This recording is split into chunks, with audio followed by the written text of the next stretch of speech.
the Hammer Down Racing Report. And now your hosts, Scott Hammer and Ron Miller. Welcome, race fans, to the Hammer Down Racing Report. What? I don't know. Hearing something weird there. No, you had a startled look on your face. I know. It was like I was hearing some kind of weird feedback or something. No, I didn't hear it. Let me start over with that. Welcome, race fans, to the Hammer Down Racing Report. Coming at you live from the Ron Miller Race Cars Hammer Down Racing Report studio. It's Hammer Down Racing Report for Thursday, December 15th. Show number 260, live on Facebook, YouTube, and Twitter. And on the show tonight, we'll be speaking with 2022 Fremont Speedway champions Craig Mintz and Jamie Miller. They were both going to join us here at the beginning of the show, right. But Craig had a family deal come up, so he's going to be joining us a little bit later on. All right. What about the 305 sprint champion? Where's he? Didn't we discuss this last week? That'd be Paul Weaver, yeah. That'd be Paul, and Paul doesn't like to do interviews, so we formally invited him, and he politely declined by not responding. So, yeah. Reached out to Andrea for some help, and like, nope, sorry. You're on your own there. So, also we'll be talking about the Eldora Million. It's back, but it's different this year. It is. And a lot of, we got a Hammer Down hotline to cover. We'll give away some Big D's Pizza. You got some news on some possible sprint car tire. Yeah, things. and we'll talk to Craig Mintz about that. Hopefully he's got a little more information, but it seems as though Hoosier is trying to speed up their production processes. Well, that's good. Hoping to avoid the pitfalls of this last summer. Well, we've been looking for feedback on parts of the show, trying to make the show better for next year. We've implemented a few little things, but we're going to do a big implementation of all these things next year. Next year's not that far away. I know. Well, yeah, we only have one more show left this year before we are to next year, because we're going to take that week off between Christmas and New Year's.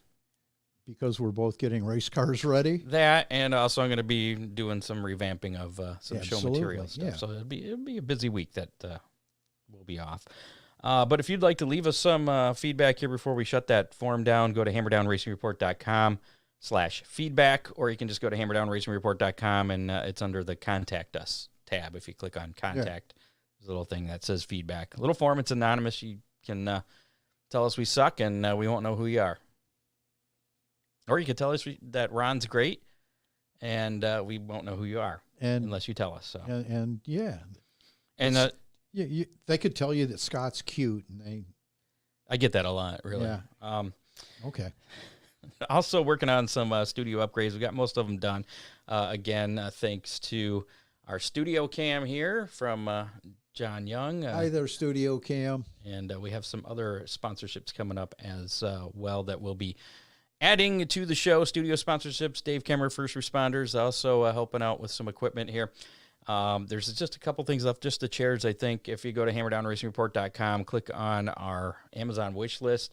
If you want to do sponsorship that way, you're more than welcome to. Just click on that, and you can get them sent right here. Are we hoping to get, like, office chairs or the taller stool-type chairs? What are you thinking? Just office chairs. Okay. Just simple office chairs that have wheels and legs that aren't falling apart. So when we get some people in the studio, they're not sitting on a chair. Not risking life and limb. Yeah. They're going to be better than, whatever they are, they'll be better than what we had in the iHeart studios. Those chairs were dangerous. Yeah, they were. I fixed a couple of them. Yes, you did. I forgot about that. You should have a Ron Miller race car sticker on those. You would think. Yeah. I totally lost my train of thought there. Oh, so we'll keep that up for a little bit longer. And again, overhead studio shot there. So I don't know where. No. There I am. I was go. afraid I was going to have to do the show alone. Yeah. Still working on the figuring out the switching here. Before we get to Jamie, or as we wait for Jamie should be joining us here anytime now. I'm going to mention Oakshade Raceway. We're the fastest meet to race. Check out oakshaderaceway.com. Follow them on Twitter. Eventually, there'll be a schedule. It's going to be, if history tells us anything, it'll probably be 1st of April. I didn't want to say that, but it might be the end of February if we're lucky. Now, or March. To be honest, the end sometime in February would be really cool. I remember back in the day when we didn't have the internet and we would call out there and ask when they were going to open. And John Green says, well, when I get the corn in. There was a time before the internet? Oh, yeah. Wow. How did you know it was coming up? You'd have to have paper schedules. You'd have to call that same phone number that works for the racetrack now. Wow. Very nice. Well, anyways, I believe not much is going to be changing for next year for Oakshade as far as schedule. We got the birthday race almost back. certain that they'll be back opening. We may see a couple of surprises on the schedule. I don't know. Yeah. I know there was some groups trying to get in contact with Right. The track about trying to get on the schedule for this year, which would be pretty cool. Hopefully they can make that happen. Also got to mention Dominator Race Products. Check out the newly updated 2023 Outlaw Super Late Model nose kits for asphalt racers. Dominator. It's also the name for hood scoops, fan shrouds, nose and tail pieces, pillar and sail panels, roofs, wheel covers, and much more. DominatorRaceProducts.com or give them a call, 419-923-6970. You can also get them from reputable dealers across the USA. I haven't heard from Harold Fair. I sold them one of the new noses for their pavement late model, and they liked it. So I want to see how it went. Okay. I did not know that. Yeah. Good people, and they go fast. Also got to mention Big D's Pizza in Clyde. Give them a call right now, 419-547-1444. I was looking, they got a double-decker Big Nut Burger thing.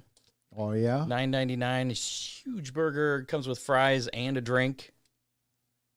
That's a pretty good deal. Yeah. Do you remember the Moron Burger? Are you Holland House? I have no idea what you're talking about. Oh, my goodness. That's a thing? Yeah. It was, All right. it was a big deal. Anywho, give them a call right now. You could probably get some pizza or whatever anytime. Well, before we're done here. Don't miss the holiday customer appreciation deal. It's going on Tuesdays through Sundays. That's the 10 chicken wings, your choice of sauce, large 3-topping pizza, 2-liter Pepsi, all for $19.99. That's pickup only. And they also have gift cards, too. So still time if you're looking for some stocking stuffers or anything before you run out of time for getting all your Christmas gifts. That might be an idea. I would like it. That'd be a good gift for me. Used to eat those. I think John went there Monday. Big Really? D's in Clyde, big on taste, not on price. Also have to mention Freeze Frame Photos, Ryan Miller Race Cars, Headhunters, Barber Studio, and Salon. John, are you talking about Moron Burgers?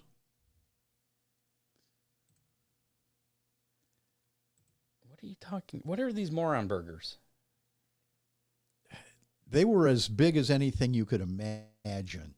They had Moron Burgers, Moron Shakes, Moron Sundays.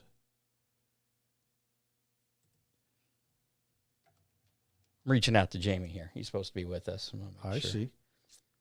We may have to call him. But we do have a lot of racing news we can get to. Kill my here. mic.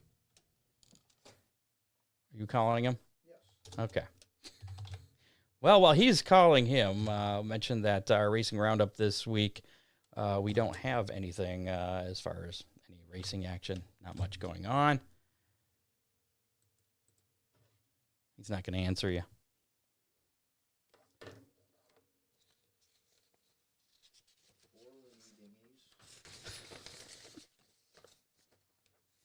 Oh, you went to voicemail. It went to voicemail. I can turn your mic back on now. Yes, you can. All right. Well, I was going to call him from my phone, but apparently if you're not reaching him, then that's not going to work. I'm not sure what happened to Jamie. I know that Craig had some family issues, so Let's get on with the news. we'll get on with the news here. Where'd that go? Ba-ba-ba-bum. I was looking up his number, too, which is right there. Is that what number you have?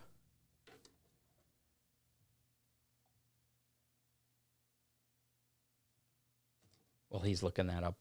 IndyCar has announced they're going to have a 6-part docu-series, 100 Days to Indy, that's going to air on the CW this spring, along with Vice TV rebroadcast. The show will tell the story of teams and drivers as they prepare for May's Indianapolis 500.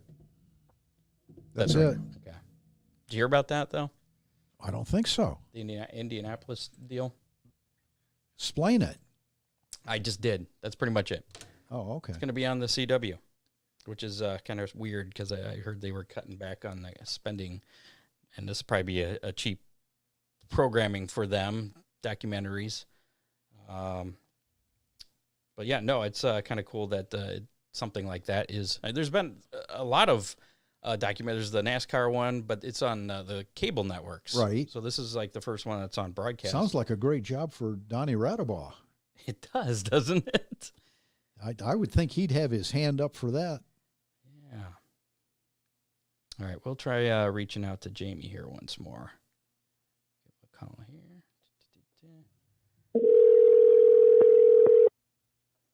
Maybe he just didn't like your number. Oh, I do have him in my phone. I thought I looked him up earlier. I couldn't find him. Anyway, some other news here. Nick Hoffman.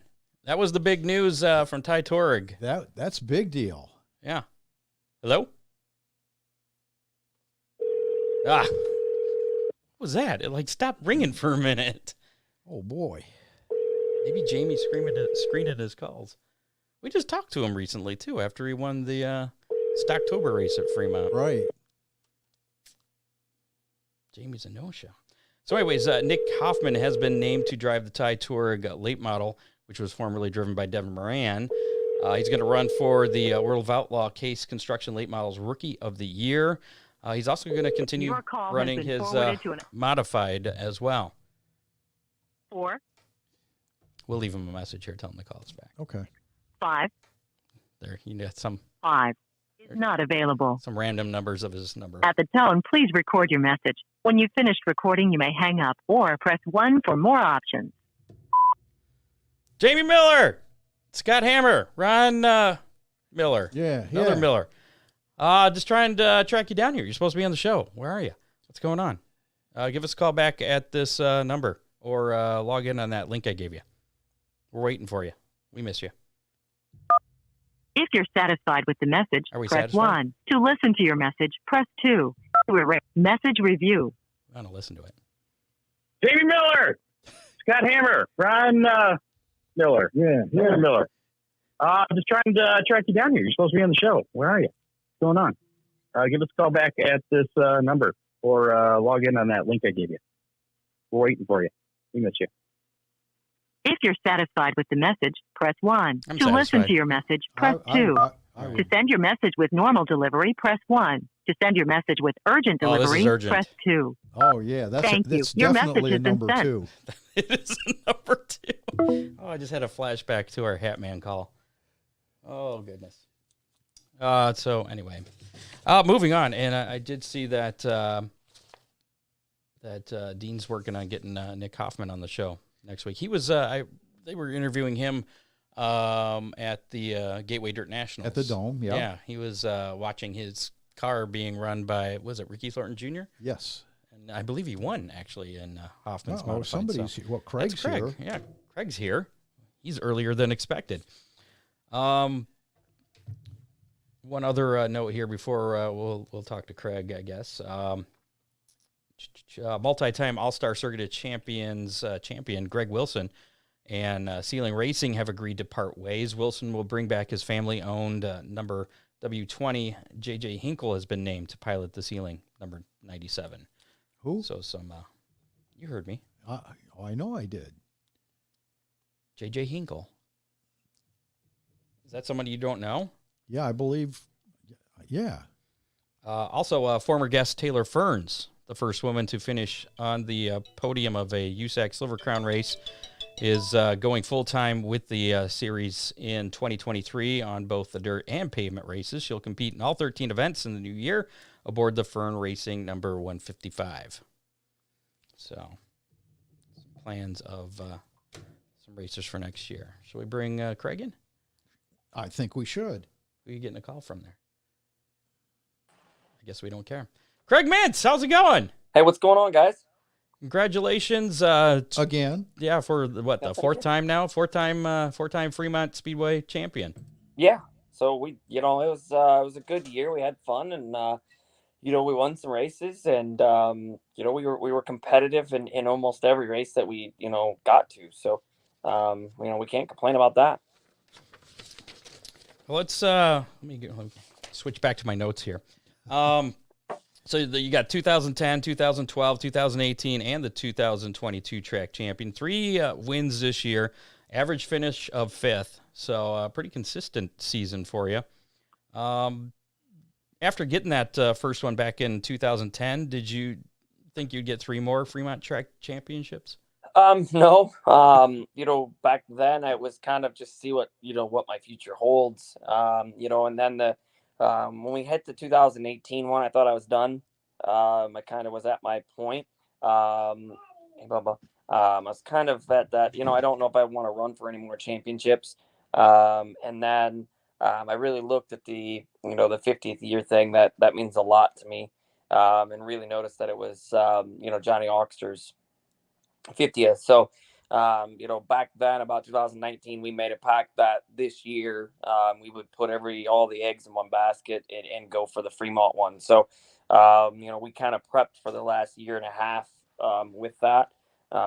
Even a year before this, I even tried out a different chassis, just trying to get comfortable, trying to get in something that, everybody's running Maxims, and I don't like to run what everybody else runs. I like to be the oddball that's, find something new that everybody wants. But I like to find it first. So when I tried the J&Js, we weren't really happy. It wasn't their stuff. It was beautiful stuff, just didn't fit us. And we couldn't get Maxims due to shortages of everything. So I pulled out a car that we bought for Carson Macedo back in, I think it might have been 13 or 14. I can't remember the years, but we ended up to start the season off with some older chassis. And then we ended up, I searched basically Facebook Marketplace and found some GF1s that had never hit the racetrack and sat in some guys' barns with brand new bodies on it that they just didn't want to race. And I offered some good money for it and they took it. So now I have shops full of them, which is a good thing. And I tried to, when I started getting in there, I knew which brand, because I was very familiar with George and how he built them and which cars I needed that I felt comfortable in. And I kept searching and searching, and we ended up finding 4 of them. That 3 out of the 4 had never seen the racetrack. So, starting up the season, the second and third race with some cars that were fresh, even though they may have been 5, 6, 7 years old. For us, it was more important that I was comfortable and we could get a car that, we felt was competitive. And obviously it was. It was. So you've had 2022 on your radar for a while, and you mentioned Johnny Oxter there 50 years after his title. Why was that so important to you? Johnny was part of, my career of getting it moving. Back in 2000 when I started, actually 99 was my first year, 2000. And then 2001, I ran for Dick Sabo. And Dick and Johnny Oxter were really good friends. I guess if you would call it friends. It was a weird friendship. But then with Tommy Leeser, they kind of put cars together for me to race. So I got to hang around that group for 4 years while I raced for Dick. And Johnny was on our crew. So, he was a crew member. Back then, I think I was kind of young, and I knew the importance of what John had done and what, Tom Leeser had done and what Dick had done. But I think I was kind of young to really grasp the amount of effect those 3 guys put on the racing world. And then as I grew older, those guys still stayed around, and I built that relationship with them. And Johnny, was the last of those 3. But, Johnny always had hung around the race, never really went anywhere. He was always at the races, always stopped down.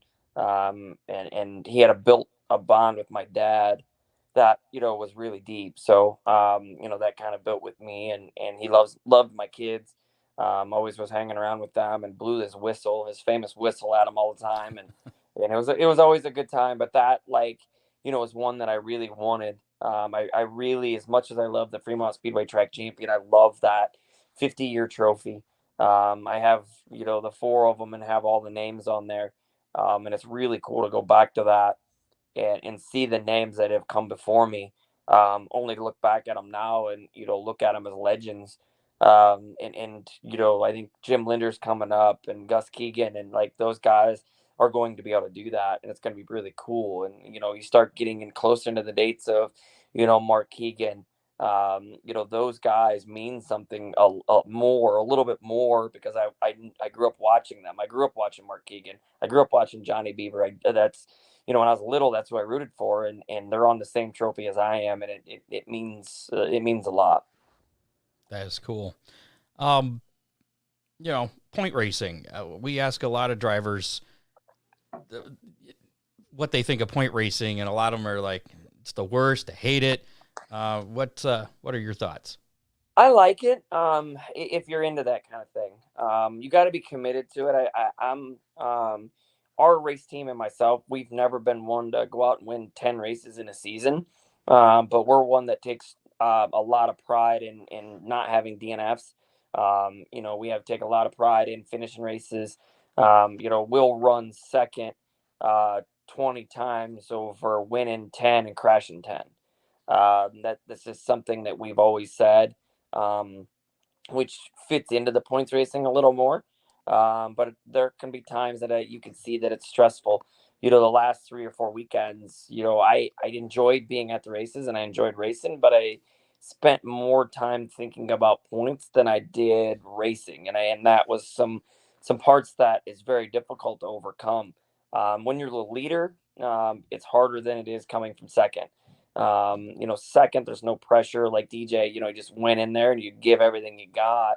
What happens. And then in my case, the last night, we didn't qualify well. We didn't get through heat race really well. We started 14th or 16th and DJ started 3rd or 4th, so we had to, run 5th or 6th, because I always kind of looked at it as DJ's going to win. So you have to run a certain position. And luckily we were really good in the last night, and came up and ran 3rd, and we were challenging 4th, 2nd. And it actually, I told the guys that during one of the cautions, we were running 3rd, and I knew if I stayed in 3rd and just didn't wreck, the championship was ours. But it got to a point where I must have flipped a switch, and I wanted to win. I was at that point where I felt comfortable that I could win and not risk anything. And started racing side by side with DJ, and I trust DJ with everything there. And I bobbled a couple times, and I realized that it's not worth it.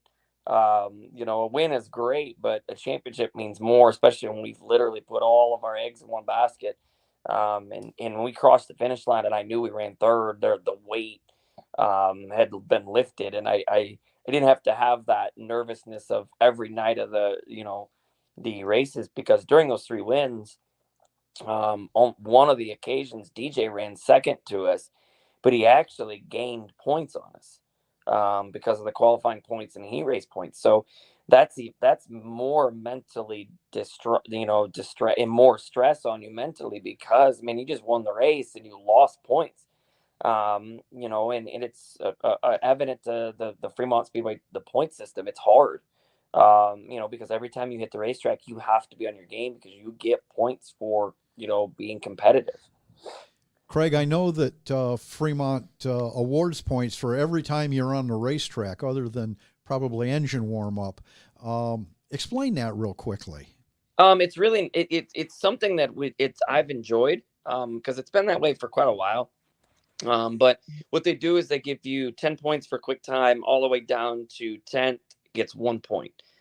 So right there is a 10-point swing. So, the leader gets, he's 10-1. You could lose 9 points just in qualifying. And then what happens is you go right into the heat race. It's 5 points for winning the heat race. And then after 5th, it's worth 1 point. So you could be going into the heat races already down 14 points. and haven't even there. And then if you win the heat or win the feature, like what we had in a couple cases, it's 100 points. But I believe, running second is 95. So you only gain 5 points by winning over second. So, in some of those cases that I won that night, DJ ran second. He still gained 7 or 8 points on me because he was so good early on. So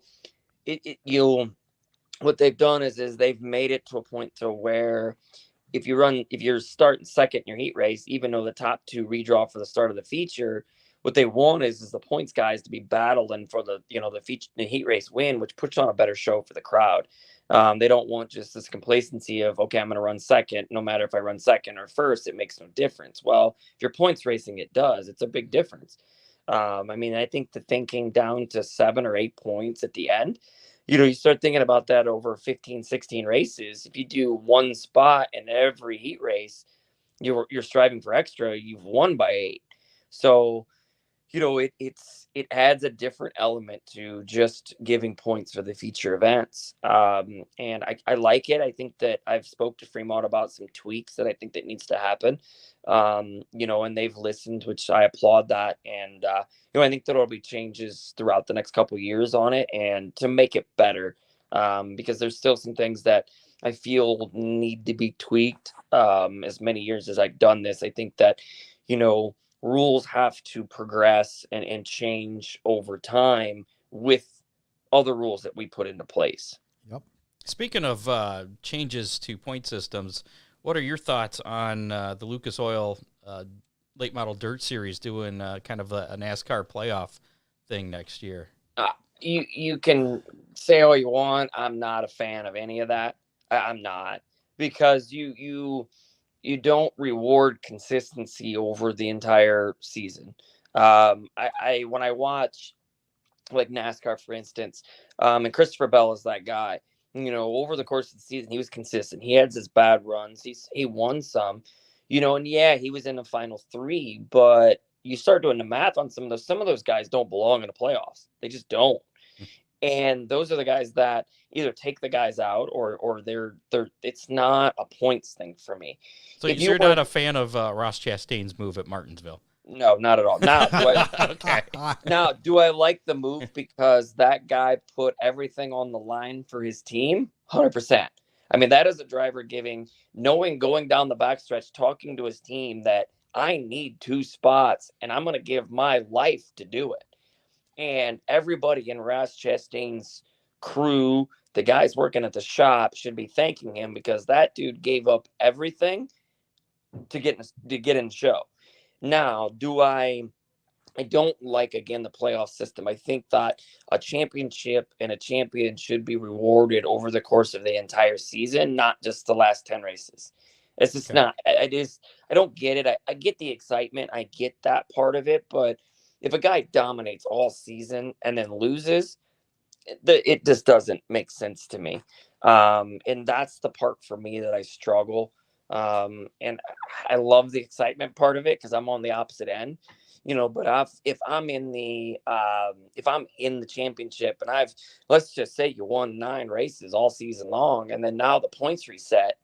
Well, what was I busting my butt for 9 races for? Like, that doesn't, I'm not a fan. It kind of only encourages you to get that one win in locked in, and then after that, it's just kind of whatever. You just coast through it. That's all you're doing. Yeah. And that, do you save, at that point, if I win and I'm already locked in, well, I'm just coasting and I'm saving all my equipment, which happens in NASCAR. You see it. And that's the part for me that, I look back at it and, I'm still an old school guy in certain cases. I feel old because these young kids are coming up and I'm like, what would Dale Earnhardt Sr. say about this playoff system? What would those guys, back Cale Yarborough, what would those guys say about those kinds of things of this, and we don't have that anymore. But then the guys that do speak out, we criticize.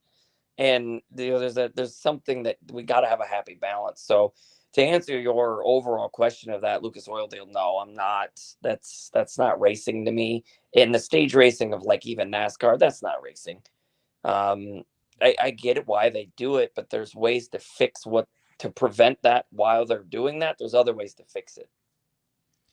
Let's talk about tires. They were My a big favorite.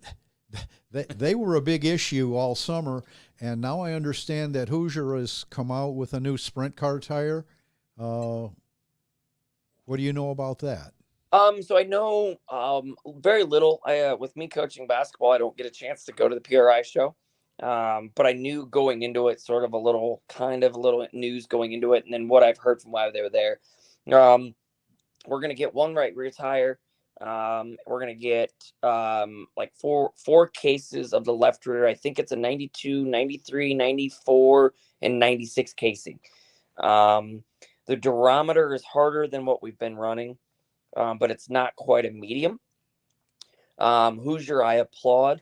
I'm the biggest critic of Hoosier, without a doubt. I mean, there's a lot more that are a lot higher than me, but owning a business, I know where they're at, and I know some of the struggles they're working with, but I also know owning a business and the percentages of increase of cost to my numbers basing don't make sense.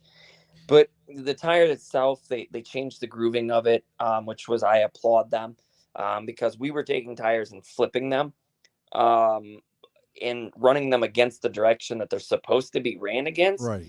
because we were finding out they were lasting longer, because of the way the tread pattern was and the way we're working them. But then what turned into the problem was, we couldn't get tires. So we were getting them, within a week or less than a week off the mold. Right. So it was a major problem, and there was no good answer to it. But I think what they've done, is given us a tire that is a little harder, which I applaud. I'm more of, let's make these tires as hard as we can make them, because I struggle to spend $20,000-$30,000 a year on tires, and that's just running locally. Right. I can't. I know teams that spend more, and the championships, and it's no dock on any of the racetracks, but the end all championship, the amount of purse that we get doesn't offset it. It just doesn't. Right. So the tire, from what I looked at, the tread looks nice. The durometer numbers that I'm pretty familiar with are a good number. They're not a medium, but I think they're going to be that middle range tire. I like the casing numbers. I really like that we're going to have a 92, a 93 casing, a 94 casing, a 96 casing. I really like that. My major concern is the biggest thing that we challenged last year is we may have got a 92 casing or a 94 casing that chalk marked, supposedly coming out to 94. Well, I would buy 10 tires of that same thing, and I would get 10 different circumferences. Right. And that's hard to plan for. It's hard for the speed shops because they're selling a tire that somebody else goes and mounts, and then nobody wants it. So how do they sell it? They can't give it back, so they got to sell it, and it's not good.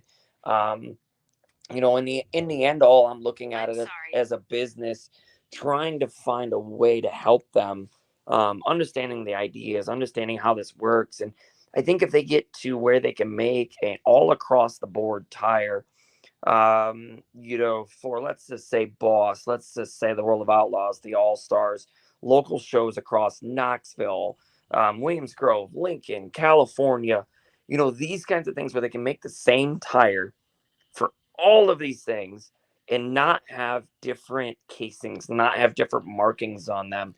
It makes it easier on Hoosier because they can mass produce. Well, and that's been very much the case with the dirt late model tires. Mm-hmm. I don't know if you had followed that, but they were making 26 different variations of a dirt late model tire, and they've narrowed that down to 6. There's 4 compounds, and I think they could throw the soft away because only a few of the Lucas Oil shows allow that soft tire on the left front even. But just reducing the production numbers from 26 to 6 has to be huge. And I like you, I applaud them for doing the same thing with the sprint cars. And they were in a bad spot, and that's not, again, no matter what they did, they were going to upset somebody, and they were going to not produce the amount of tires that they needed. Which was hard because we ran into a situation this summer that I think hurt a lot of lower budget teams, because I can tell you for a fact, I know higher budget teams, when they traveled a little bit, that were, I want to say, local teams, but had a little bit of a budget, went somewhere and were allowed to buy 10 to 12 tires. Well, they would come back to Fremont and Attica and race, and we were only allowed to buy one tire a night. That was it. We couldn't buy anymore. And they would have a trailer full of tires because, one, they could afford it, two, and because they traveled to go get them. And that puts them at an advantage that going into it is unfair. We already know that you can have a race car that has more money into it and stuff like that. But when you offer tires to one team but not to another, that's a problem. I know when the World of Outlaws came to town for me, I went to go buy a tire off the Hoosier truck. I was only allowed to buy one tire, but the World of Outlaw guys were allowed to buy two. Ouch. That's unfair. I'm already at a disadvantage as I walk in the gate. Mm-hmm. And that part bugs me. And I think that we've gotten into a spot, we've backed ourselves into a corner because, and again, this is me speaking out, a little against the Hoosier product, is 14 years ago, I took part of a tire test that had 3 different manufacturers. And there was 6 different race car drivers at a racetrack that we tried all 3 different manufacturers at this point. And out of the 6, 5 voted for a manufacturer that we don't use. And it is not Hoosier. And back then, we knew that that's the tire we wanted.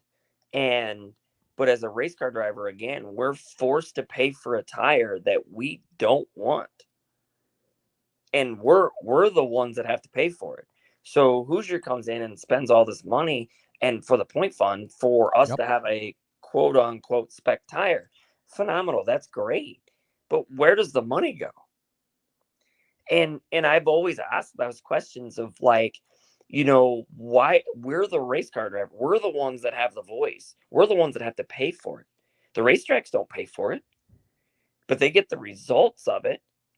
And these 45 to 50% increase over the past 3 years, we're absorbing that, not the racetrack. So where's our voice? We can't say that we need to get something different or we need a different tire. When we speak up, we're like, no, it's got to be this tire. You have to run this tire and you got to run it all night.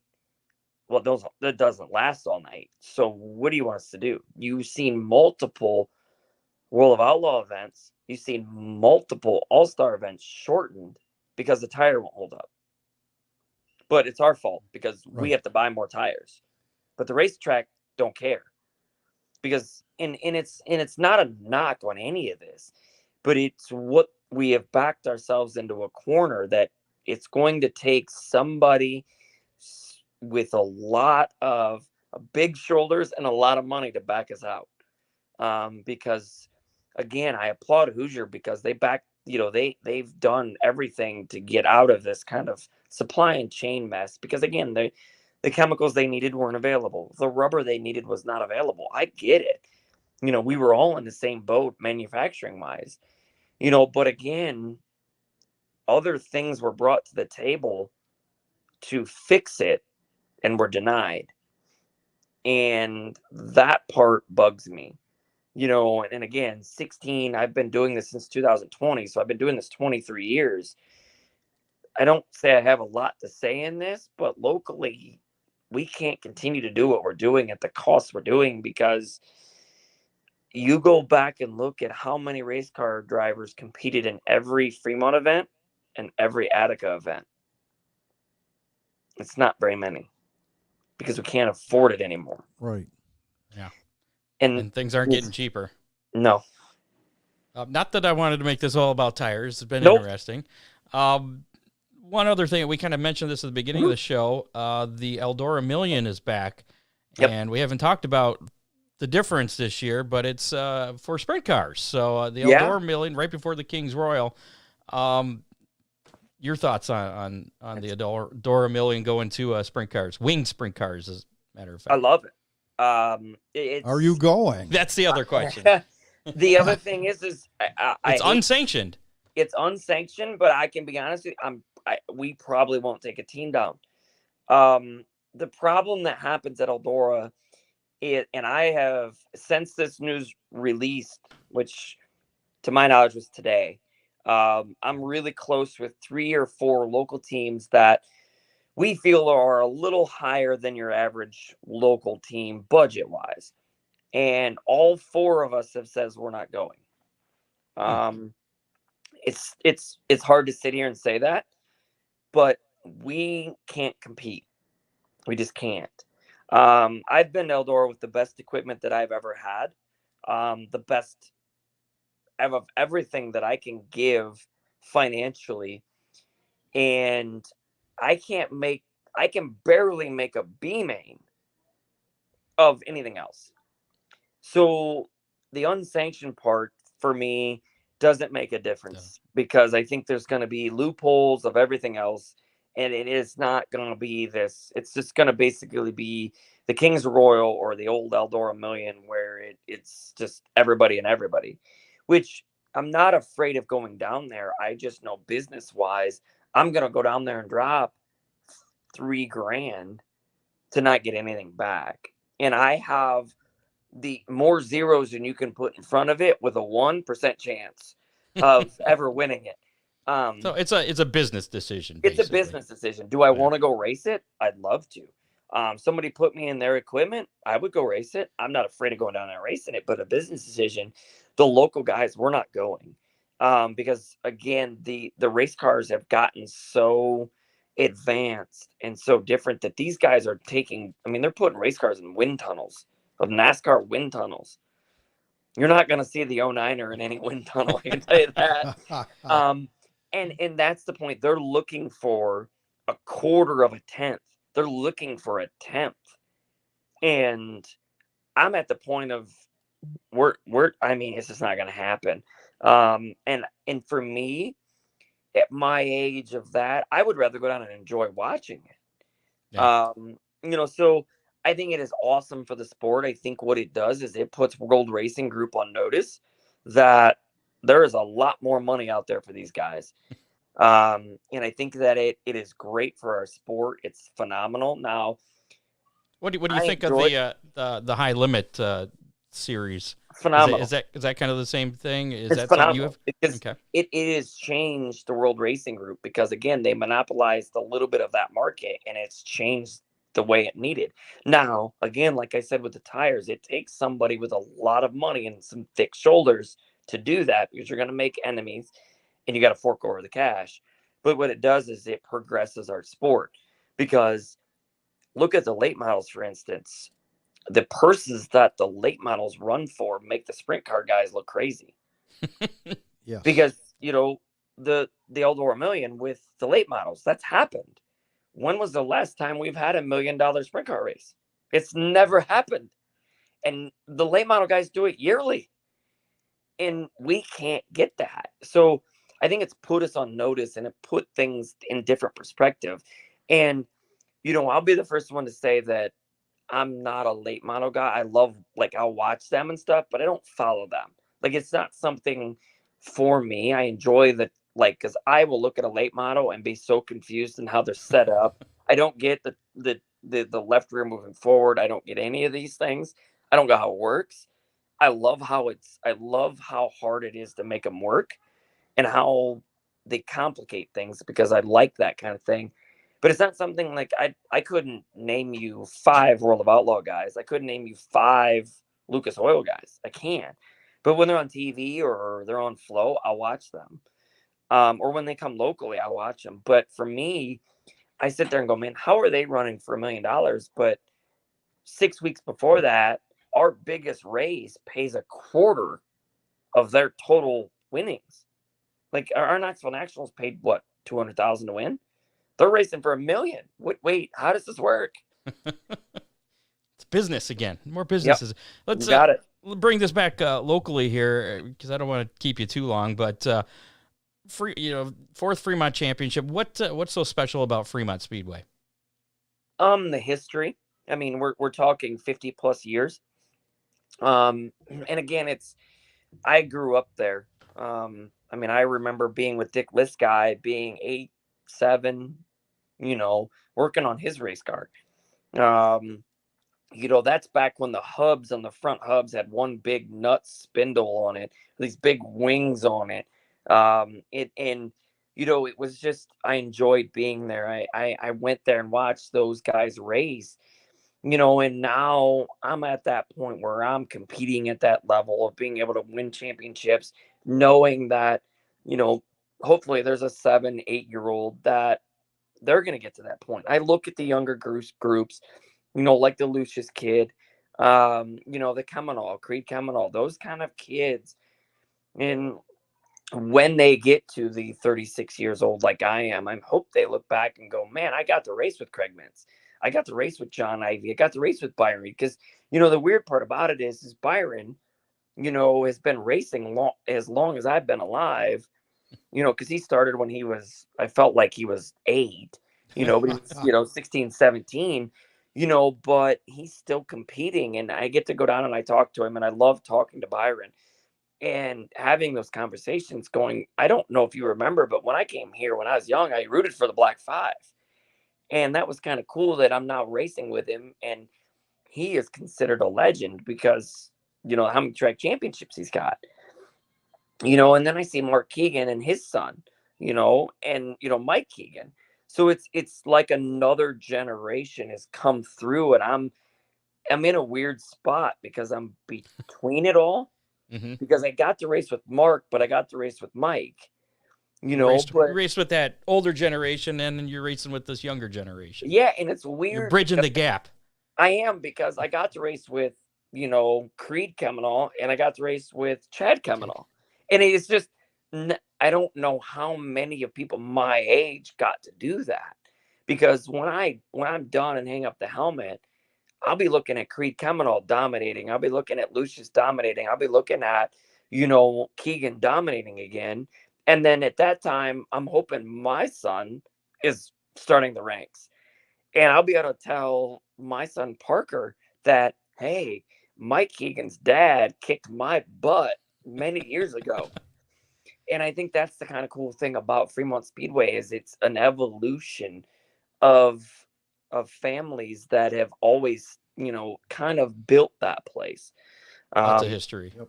And, I remember Jim Ford, and I remember those parts of, Jim coming up to the race car when I was 16, 17 and having those conversations, and Joanne being at the, the pit window, those kinds of things I remember. So I'm at that age of, I still feel young, but I can remember and kind of appreciate the history that Fremont Speedway's had.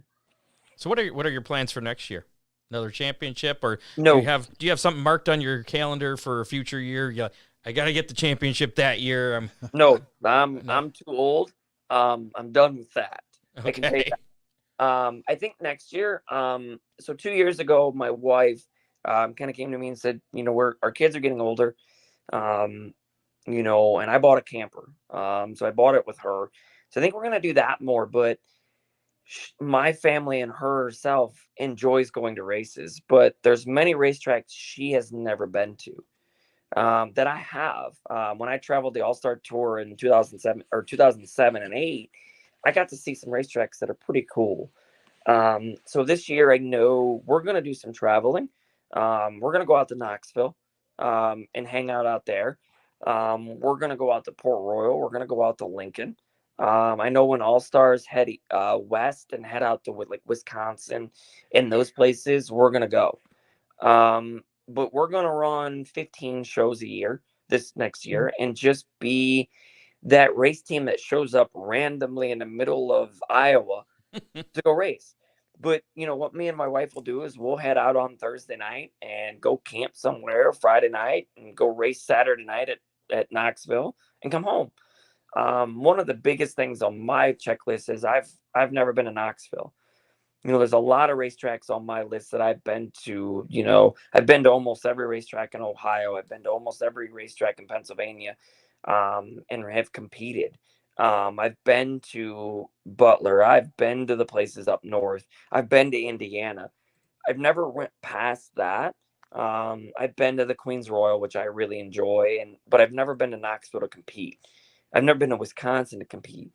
And before I hang up the helmet, it's something that I want to go do, because the hanging up the helmet is not far off. Because but it's not next year. No, it's not next year. Okay. It's something that when my son decides it's time to go racing, that's it for me. I'm gonna be like a Chad Cuminall and just drop like a hat and start with his kid. And my son wants to go racing. He's already said that, Dad, I wanna do this. Even at 3, you can tell he really enjoys race cars. He really enjoys that kind of thing, and it's something that it's kind of in our family. And so that's kind of the plan. We may stick to it. It may be, but we're not opposed to. It's a Tuesday, Wednesday in the middle of the week. The race car's ready, and Fremont and Attica are racing this weekend. Let's go there. But it's not something that we're not going to be there weekly. I just don't. I don't enjoy the end of March, 32 degrees at Attica in the snow, and so we won't see you at the hangover race on New Year's Day at Sandusky. Okay. No, there is no way. Now, I am not opposed to. One thing that is different about me is I got to race a race 2 years ago on pavement, and I've never had more fun in a race car than that night. Where at? So we ran at Lorraine. Okay. In a 410, we took it was a 410. I think it was a must-see racing. I don't know exactly. I ran it in the 11 car with the Linders. We took a dirt car, did some adjustments to it, but I mean, we rolled the car out of the trailer. It had still had dirt on the wing. My helmet was dirty. There was still dirt on stuff. We were second quick. Started on the front row of the feature. Led half of it. Jimmy McCune got by me, which is, anytime you're competing with Jimmy McCune, it's another level. And I can never remember the guy's name. He's from Florida. Phenomenal pavement driver. Drove by me. And we ran third with a dirt car at Lorraine with a 360. And I had an absolute ball, because it was just different. And I like taking a dirt car and competing with these pavement cars and being competitive. I think that we can do it again, because my major concern with that is I never ran pavement before. How hard can you run these tires? And I was more concerned. We were a half track ahead of things, and I toned it down because I thought I was burning the right rear off of it, only to find out I had plenty of tire left. So I want to do it again, and it's something that we've marked on a schedule this year that we'll probably go to Lorraine. And I've kind of actually looked for, and I've sent some messages out that if there's a pavement ride, I'd love to jump into it, because I had an absolute blast. So I'd love to run Sandusky. I did it back in the 305 days. And if there's a 410 car or some kind of car that I can jump into, I'd be more than willing to, bring some help along to do that. Guys are switching here. Jimmy McCune now is going dirt racing. Yeah. And he's got that bug until he had that Unfortunately. burns. Yeah. And again, it was fun racing with him, because again, it's not a guy that I get to race with weekly. And pavement racing for me was a whole nother ballgame. I was not ready for it. I was burning tires off of it when we went to test. The guy sent me out there on used tires and said, well, just do your best. And we kind of knew where we needed to be time wise, and I was nowhere near it. So they put new stickers on all the way around and sent me out and said, well, just kind of warm these tires up, but just keep going about 50%. Well, they came over the radio and said, you got to slow down because you're burning these tires off. And I wasn't even going 50%. And here we were faster than QuickTime was there a year ago. Wow. So I pulled in and I said to guys that every time we touched the racetrack, we need new stickers, because it was amazing the difference of the grip. And then we realized that, budgets don't work that way. Not NASCAR. Before we let you go, any sponsors you want to give a plug to? Obviously, Real Geese Decoys, been a backing of me in our own business type thing that I've loved. Modern Woodmen of America, they're a really cool company. If you get a chance, pull them up on social media, pull them up on Facebook. They're more of a retirement fund, more of a life insurance deal. They're a really good company to deal with. I've moved all my stuff to them. KSL's in service, Kistler Engines. A lot of guys are a little behind the scenes on my group that, do a lot but don't want that recognition, and we have those guys, and Chris and Rich and my dad do a lot of work. My wife, they bust their tails, so I'm sort of in the limelight when really I'm just the one that can hold my foot down the longest and steer the fastest, and they're the ones that really deserve the credit. Quick shout out, Craig. Thank you very much for what you did for our friend Brian Smith. Yes, I love Brian. I've had a relationship with Brian since I was younger. And when I started kind of a little backstory. I was pulling out of the racetrack, and I kind of seen a guy just standing looking at a torn up race car, and my heart dropped. And then when I realized it was him, it made it worse, because the guy goes through, everything to race. And I looked over at my guys and that were in the truck, and I'm like, we have a race car sitting at home. Let's just say something. Mention it to him, thinking that, it wasn't going to go anywhere. And that morning he calls me and says, is that offer still on the table? And it was absolutely, come get it. I would rather see a guy like him compete and do what he needs to do, because he can drive a race car. There's no doubt about it. And one of the first things he came over after one of the first hot lap sessions and says, I need titanium brakes because I can stop now. And I kind of giggled and realized that, I'm blessed of the equipment that I was given by my father and my race team, and to be able to provide that for somebody like that, meant a lot even to us, because, we got to see a family continue doing what they love, because his wife and his kids, bust their tail on their car, and I hated seeing it. So, it was nothing for us to be able to do that, because again, we I will throw away a race car. And I told Brian, I watched him qualify, and I watched him, run his heat race in a race car. And I kind of went down to him and kind of jumped his tail about it. I'm like, listen, I gave you a race car knowing that you can hand it back to me in pieces. I understand the risk. Go race it like it's yours. And respectively, Brian, didn't want to hurt it. And I'm like, I've owned race cars for a Macedo with Carson, knowing that it can be destroyed. And I've watched Carson destroy my stuff, and knowing that I knew that going into it, that can happen. And and then finally it worked with Brian, and then he ended up beating me with my own race car. And, and I kind of came up to him at the end of the night, and I said, that's how you drive a race car, and that's what I want out of it. And it was really cool. I got some really cool shots of us racing together, which meant even more to me. He signed some pictures. I got to hang it up in my office. So I appreciate all the, that was a great gesture, but it was something that I think a lot of teams in my position would do. Just it doesn't arise very often. Yeah, Brian's a great guy. Craig, Yep. It's always a pleasure speaking with you. Good luck on your traveling around, hitting different tracks next year. Thank you. Word of advice: don't go to Fremont and win opening night. It'll change your program. Yeah, that'll be the problem, but most likely it's going to be cold.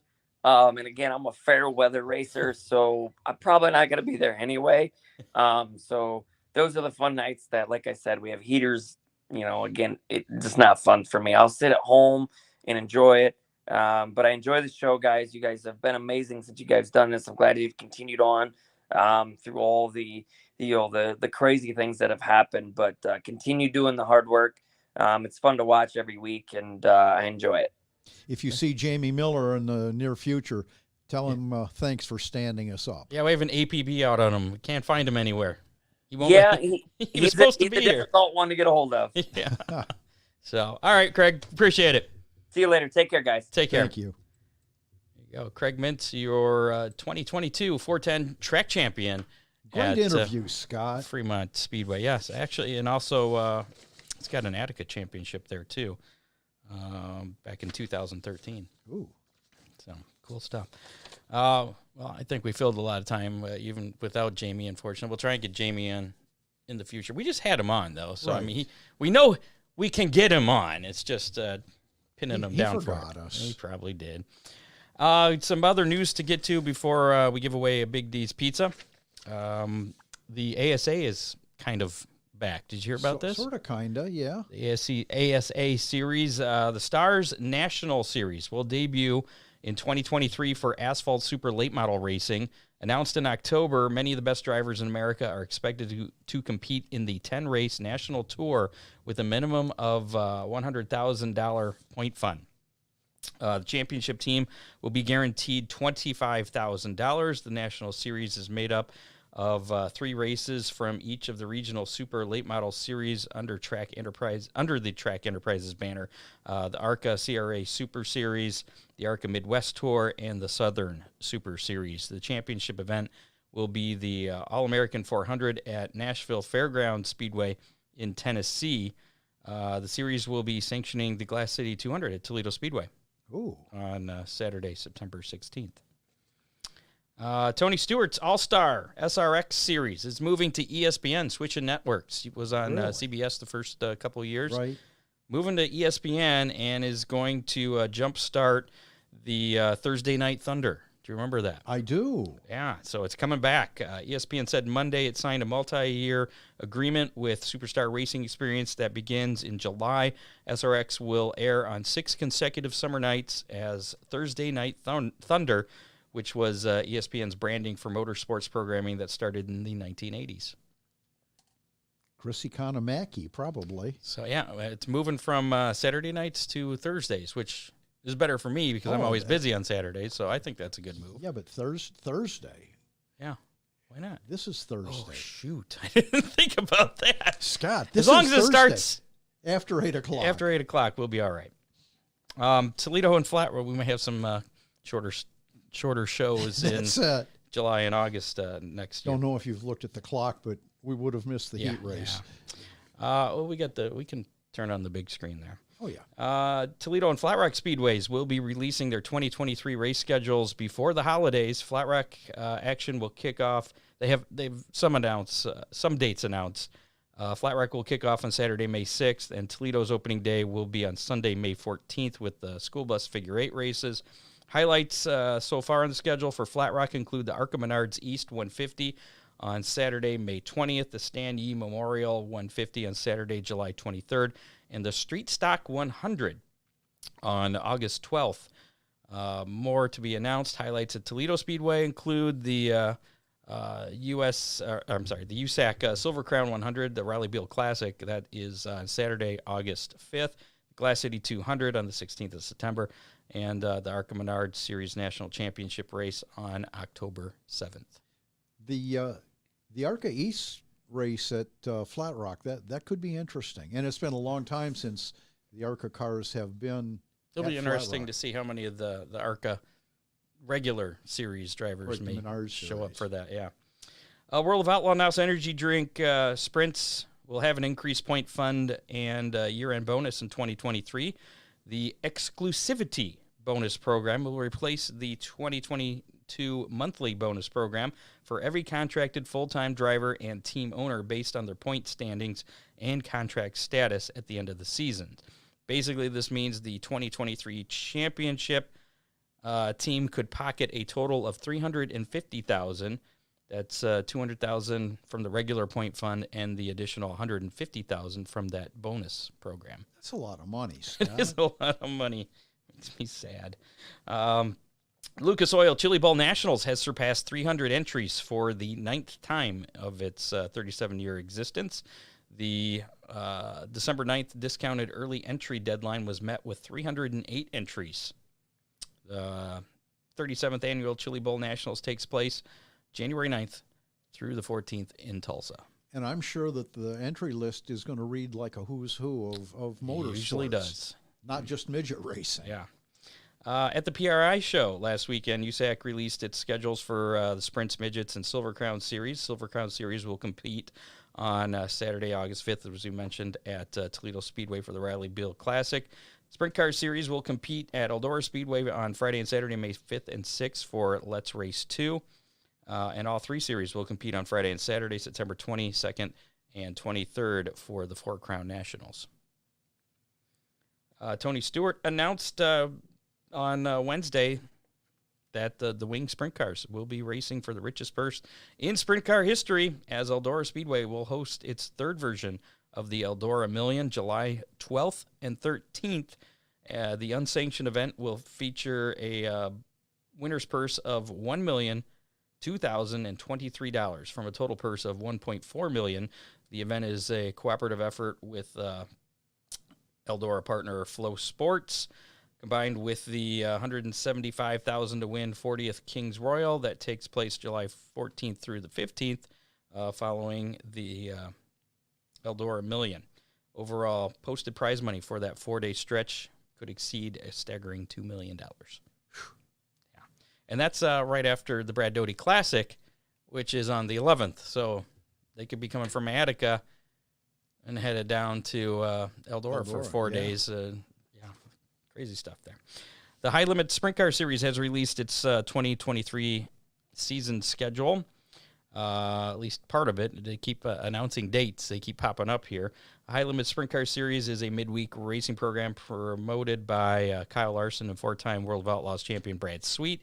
Buckeye State will play host to the fourth race on the schedule when the series visits Wayne County Speedway in Orrville on Tuesday, May 16th for an elevated paying event of $32,023.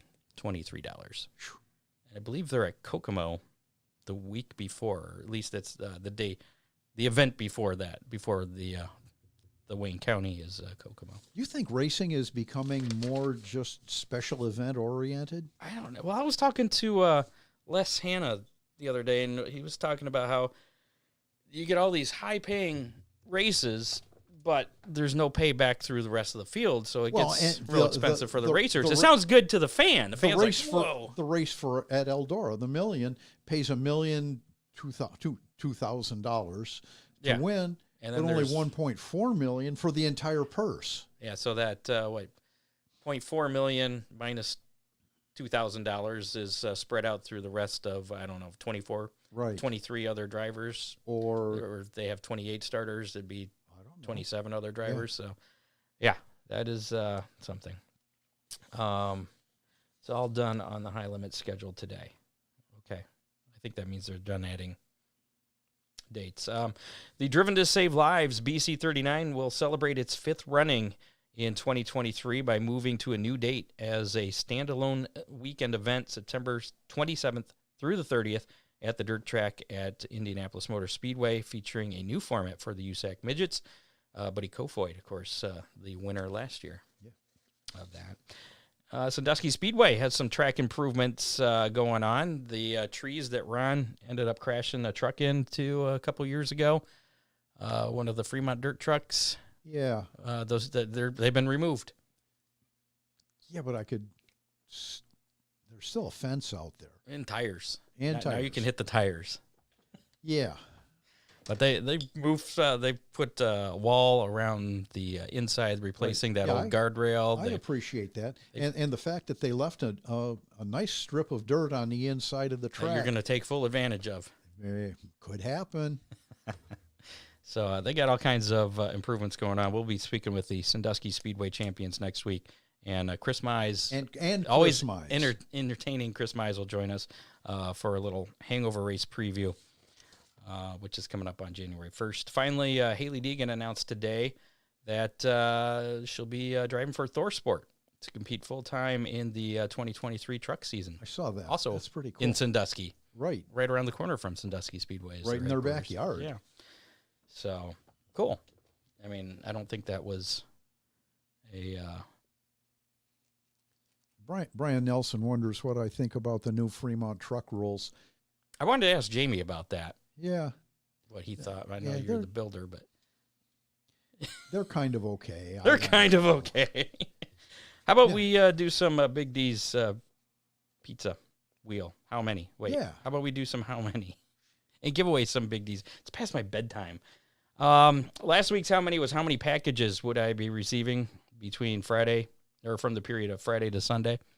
Yeah. And I actually got 4 on Friday and 1 on Saturday. Really? So I got 5 packages overall. I guessed 3. You said 4, so you actually won. Woohoo! Even though I was disqualified anyways. So you won automatically, but you were still closer. So our listener winner was Phil Blykamp. He picked. He was the only one to pick 5. So congratulations, Phil. You have 30 days to claim your pizza from Big D's Pizza. This week's how many? Going back to sports related, not much racing going on this time of year. Virtually none. Yeah. So we're switching sports this weekend, and one of those sports I watch every 4 years maybe until our team gets kicked out or gets knocked out. Talking about the World Cup, soccer, FIFA World Cup. Final, I guess, is on Sunday morning. How many total goals will be scored in that match? Scott, I've seen... Is it going to be 0-0? No, it can't be because somebody's got to win, so because it'll be at least one. Yeah. There will be at least one goal. I won't watch the game, but I'll look up the results just to see who wins. Yeah, any game that only has 1 or 2. And I like soccer. I played soccer scores, as a kid. Over an hour and a half game.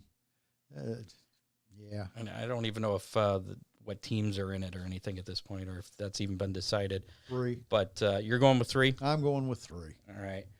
I'm going to go with 2 because I think it's going to be even less exciting than that. So if you want a chance to win a Big D's Pizza, put your guess in the total number of goals. That's between both teams. That's the total number of goals that is scored in the entire game from both teams. And whoever's closest will get a Big D's Pizza. And if we have more than one guess, then... Now, obviously, there'd have to be a winner, so it could go into overtime, right? Well, yeah.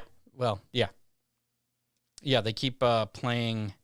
They just add another 90 minutes on, I think. I don't know if it's sudden death or not. I don't know. But yes, there will be a winner. So yeah, if you guess 2, then it's going to be one team scores 2 and the other team scores 0 because it won't end in a 1-1 tie. Right. So anything other than 0 is Argentina versus France. Thanks, Doug Frost. Appreciate that. Not really, that doesn't mean anything to me either. I don't know anything about those teams, but so pick a random number. You might have a chance to win some Big D's Pizza. We did have some hammer down line. Easy there, big fella. Messages. We got some texts here. 419-318-3081. Feel free to call or text anytime, day or night. And texting seems to be the popular thing here. We had one text of a particular gentleman that listens to the show quite often. Oh, good. That was not fond of the Lucas Oil Late Model Dirt Series playoff format for next year. I'm going to reserve judgment on that, you know. From a racer's perspective, yeah, I can see that, as what Craig was saying. I can see that sucks. But from a fan perspective, if it's kind of manufactured excitement because a point thing could be exciting if it's close, but then it could one guy could win all the time. And we talked about that last week because last week's track, everybody was like a dead heat going into the last night in all 4 classes. Yeah, you're talking Oak. That was a couple weeks ago. Okay. A couple weeks ago. Got it, though. Our other... I slept through last week's show. Oh, I'm sure Jim Frohling's going to be happy to hear that. Other Hammer Down Hotline text that we got. I guess I don't need that. This is the quote. It's Christmas time, so if you could have one wish that would make an improvement to local dirt track racing, what would that be? You first. Control over the weather. That's a good one. I like that. That is a good one. I would say more of a common set of rules for the lower classes so that we can go and race at other places. Well, that could be a topic for an entire show, I Scott. know. I'm just saying, that's my wish. Like, yeah. And I wouldn't have to be looking at rules for well, am I legal here? Am I legal there? I think racetracks really do need, and I'm not going to get carried away on this. And also enforcement of those rules as well. Yeah, and don't write a rule that you're not going to enforce. Yes.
Really? Yeah, that was my bad. Sorry about that, Oh, guys. Scott. Yep.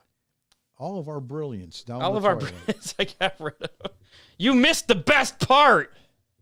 Talking to our,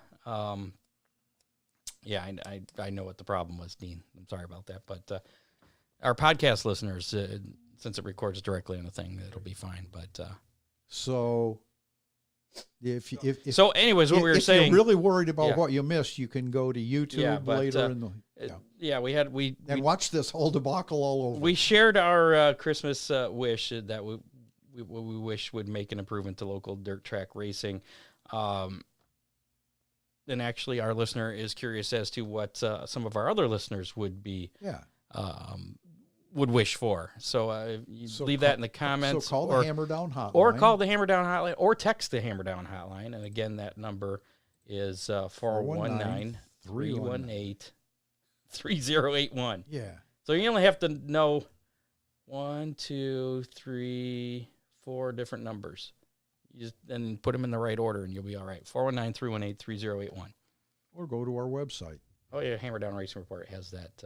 I think it's under the contact information there. Actually, I know it is. It's right at the top because somebody asked me where it was. And I looked, and I was like, it's on the contact page. It's right there. So, oh, I missed that. Put it too close to the top. So, yeah. Yeah, let us know. What your one wish would be. Yeah. Just one. Yeah, just one. You can make it more. Why not? You can do whatever you want. Thanks to associate producer Dave Kemmer, contributors Matt Swander, John Young, Doug Doc, Bob Stazak. Make sure to like us on Facebook. Helps us if you haven't already. If you have, we appreciate it. Follow us on Twitter. @Hammer Report is our Twitter handle.